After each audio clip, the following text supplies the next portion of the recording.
جو کہ پچھلے کچھ سمے سے گمبھیر ہنسا اور ذاتی سنگھرشوں کی چپیٹ میں ہیں۔ لیکن اس ویڈیو میں ہم ایک ایسی چونکانے والی چیز پر بات کریں گے جو کہ شاید آپ نے پہلے نہیں سنی ہوگی۔ آپ نے یہ تو سنا ہی ہوگا کہ بنی اسرائیل کے 12 قبیلوں میں سے 10 قبیلے ہزاروں سال پہلے کہیں گم ہو گئے تھے، جن کا یہودیوں کو بھی اب تک پتہ نہیں چل پایا ہے۔ لیکن کیا آپ جانتے ہیں کہ ان میں سے ایک قبیلہ جسے بنی منشیا کہا جاتا ہے وہ منی پور میں پایا گیا ہے۔ یہ قبیلہ اپنے آپ کو یہودی نسل سے جوڑتا ہے اور ان کا دعویٰ ہے کہ وہ ہزاروں سال پہلے مڈل ایسٹ سے بھاگ کر منی پور تک پہنچے تھے۔ اب دوستو، دلچسپ بات یہ ہے کہ آج بھی ان کی ریتی رواج، پرمپرائیں اور دھارمک آستھائیں یہودیوں سے میل کھاتی ہیں، اور پچھلے کچھ ہی برسوں میں یہ خبر سامنے آئی ہے کہ منی پور میں رہنے والے اس قبیلے کے کئی لوگ اسرائیل جا کر وہاں کی ناگرکتا لے رہے ہیں، اور کچھ تو اسرائیلی سینا میں بھی شامل ہو چکے ہیں جو کہ فلسطین کے خلاف سنگھرش میں بھاگ لے رہے ہیں۔ اب سوال اٹھتا یہی ہے کہ منی پور میں چل رہی ہنسا میں ان کا کیا رول ہے؟ دوستو، آپ کو بتا دیں کہ منی پور کے دو پرمکھ سموہ ہیں، میتئی اور کوکی۔ اب ان دونوں کے ہی بیچ کا وواد گہرا ہو چکا ہے۔ کچھ رپورٹس کے انوسار کوکی سمودائے کے سمبند رکھنے والے لوگ اسرائیل اور امریکی جیسی باہری طاقتوں سے سمرتھن پراپت کر رہے ہیں۔ اس سنگھرش میں اسرائیل کے اینگل کی چرچا اور بھی گمبھیر ہوتی جاتی ہے، کیونکہ دوستو اس سے نہ کیول منی پور کی استھتی بگڑ رہی ہے بلکہ یہ تو انٹرنیشنل لیول پر بھی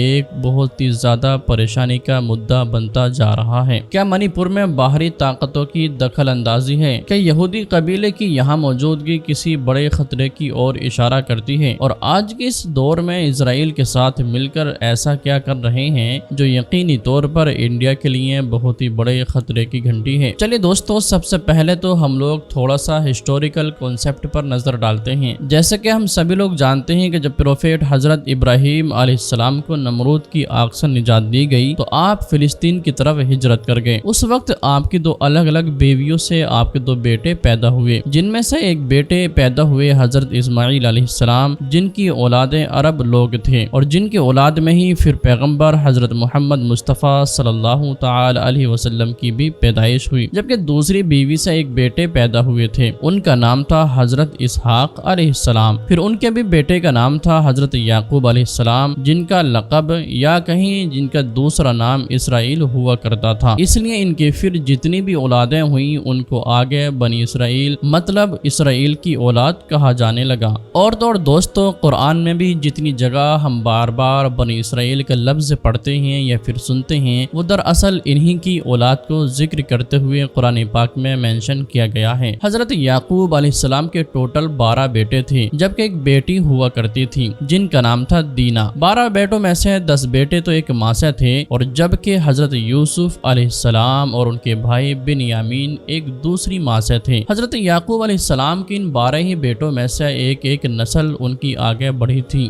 جبکہ ان 12 بیٹوں میں سے حضرت یوسف علیہ السلام اور حضرت بنیامین کے علاوہ 3 اور بھی ایسے بیٹے تھے جو اتہاس میں کافی مشہور مانے جاتے ہیں، جیسے کہ لاوی، شمون اور یہودا۔ ان میں سے جو لاوی تھے وہ کافی نرم دل ہوا کرتے تھے، بلکہ یہی حضرت یوسف علیہ السلام کے وہ سوتیلے بھائی تھے کہ جنہوں نے اپنے بھائیوں کو یہ مشورہ دیا تھا کہ حضرت یوسف علیہ السلام کو قتل کرنے کی بجائے ہم کو ان کو کنویں میں ڈال دینا چاہیے، تاکہ کوئی بھی یہاں سے گزرنے والا انسان ان کو اٹھا کر ہم سے دور لے جائے۔ اور دوستو، آگے جا کر پھر انہی لاوی کی نسل میں مشہور پیغمبر حضرت موسیٰ علیہ السلام کا جنم ہوا تھا، کہ جنہوں نے پھر بنی اسرائیل کو مصر کے فرعون سے آزادی دلوائی تھی اور ان کو دوبارہ فلسطین کی طرف لے کر نکلے تھے۔ کیونکہ یاد رہے دوستو، حضرت یوسف علیہ السلام کے دور میں پہلے ہی پوری بنی اسرائیل قوم مصر کے علاقے میں آ کر آباد ہو چکی تھی۔ لاوی کے علاوہ حضرت یوسف علیہ السلام کے ایک اور مشہور سوتیلے بھائی کہ جن کا نام یہودا ہوا کرتا تھا، انہی کی اولاد کو آج کے دور میں یہودی کہا جاتا ہے۔ اور دوستو، انہی کی اولاد میں ہی آگے جا کر پیغمبر حضرت یعقوب علیہ السلام اور حضرت سلیمان علیہ السلام کا بھی جنم ہوا تھا، کہ جنہوں نے ایک بڑی سلطنت پر راج کیا تھا۔ یہاں پر آپ لوگوں کی غلط فہمی کو دور کرنے کے لیے میں ایڈیشنلی یہ بھی بتاتا چلوں کہ دراصل یہاں پر یہودیوں کو بنی اسرائیل نہیں کہا جاتا ہے۔ بہت سارے لوگ حالانکہ یہ غلطی کرتے ہیں، لیکن دوستو یاد رہے کہ یہ جو 12 کی 12 اولادیں تھیں، یہ جو 12 کی 12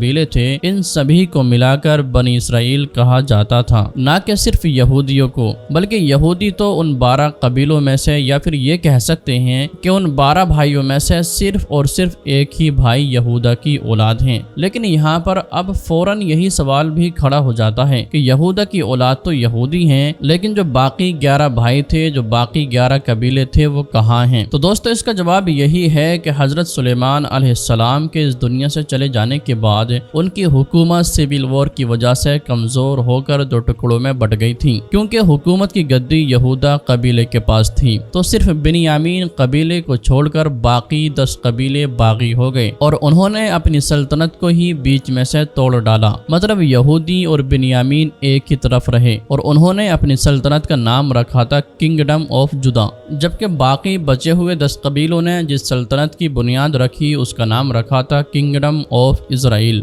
لیکن پھر خدا کی لگاتار نافرمانیوں کی وجہ سے اور آپسی لڑائیوں کی وجہ سے نیو اسیرین امپائر ان کے اوپر خدا کی طرف سے قہر بن کر ٹوٹا۔ اس نے 10 قبیلوں کی سلطنت کی اینٹ سے اینٹ بجا ڈالی اور یہ 10 قبیلے جان بچانے کی خاطر دریائے فرات کو پار کر کے ادھر ادھر بھاگ نکلے، اور پھر اس کے بعد ان کا پتہ ہی نہیں چل سکا کہ آخر یہ کہاں گئے، کیونکہ یہ سارے ہی قبیلے دنیا کے جن الگ الگ علاقوں میں نکل گئے تھے، یہ وقت کے ساتھ انہی علاقوں کے لوگوں میں، انہی علاقوں کے کلچر میں مکس ہوتے چلے گئے۔ حالانکہ اسی ایمپائر نے یہودا قبیلے کی چھوٹی سلطنت پر بھی حملہ کیا، اس کو نقصان بھی پہنچایا، لیکن یہ اس کو پوری طریقے سے ختم نہ کر سکے تھے۔ لیکن ہاں، جیسے کہ ہم جانتے ہیں کہ بعد میں پھر ان یہودا قبیلے کے لوگوں پر بھی بابل کے ایک طاقتور اور بہت ہی ظالم بادشاہ بخت نصر نے حملہ کیا تھا، اور اس نے پوری سلطنت کی اینٹ سے اینٹ بجا ڈالی تھی۔ وہ ہیکل سلیمانی کے جس کو حضرت سلیمان علیہ السلام نے تعمیر کروایا تھا، اس کو بھی پوری طریقے سے ختم کر دیا تھا۔ ہزاروں یہودیوں کو قتل کیا، جبکہ ہزاروں کی تعداد میں غلام بنا کر بابل کے علاقے میں لے جائے گئے تھے، جن کو پھر دشکوں کے بعد ایران کے ایک بہت نیک بادشاہ یعنی کہ ذوالقرنین نے آزاد کروایا تھا، اور انہی کی مدد سے یہ سارے لوگ نہ صرف ایک بار پھر سے فلسطین واپس آ سکے تھے، بلکہ انہی ذوالقرنین کی ہی مدد سے ان لوگوں نے ایک بار پھر سے اپنے ہیکل سلیمانی کو تیار کیا تھا۔ لیکن دوستو، جیسا کہ ہم جانتے ہیں کہ ایک بار پھر سے لگ بھگ 500-700 سال کے بعد رومن کمانڈر ٹائٹس نے اس علاقے پر حملہ کیا اور ایک بار پھر سے پورے علاقے کو تباہ کر ڈالا۔ ہیکل سلیمانی کو بھی ختم کر دیا گیا، اور یہ جو بچے کچے یہودی لوگ تھے یہ وہاں سے بھاگ کر اسپیشلی یورپ یا پھر دنیا کے باقی علاقوں میں نکل گئے۔ اب دوستو، اس کے بعد اگلے 2000 سال تک نہ تو خود یہودیوں کو اور نہ ہی باقی دنیا کے لوگوں کو کہ آخر کسی دور میں گم ہو چکے بنی اسرائیل کے وہ 10 قبیلے کہاں موجود ہیں۔ پھر 20ویں صدی میں سیکنڈ ورلڈ وار ختم ہونے کے بعد برٹین اور امریکہ کی مدد سے اس علاقے میں اسرائیل کی بنیاد بھی رکھ دی گئی،